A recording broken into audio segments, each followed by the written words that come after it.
تعرف إحساس لما ترفض لصاحبك طلب وتتحول فجأة للوحش الأناني في قصته؟ في سكن النهاردة هنعلمك ازاي تحول كابوس الذنب لقهوة الراحة بدون نظريات. أدوات عملية جربها ناس كتير. لعبة اكتشف الخدعة. لما تسمع جملة زي لو كنت بتحبني كنت ساعدتني، ردك السحري لو الحب هو انك تخليني اعمل حاجة تضرني يبقى ايه الكر. المستغلين دول زي حرامية الكهرباء، بيشحنوا من طاقتك. تاني حاجة، تقنية الرد المثلث، مثلث الحماية الذهبية.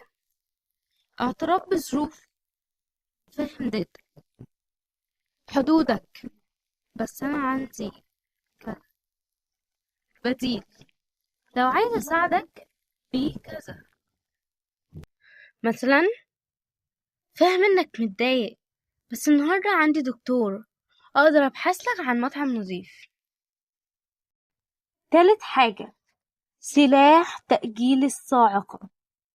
لما تلاقي حد بيضغط عليك ما تقولش هفكر، قول هرد بكرة الساعة 10 بالظبط. الضغط العكسي ده هيعلمه إنك مش مكنة صرف المشاعر.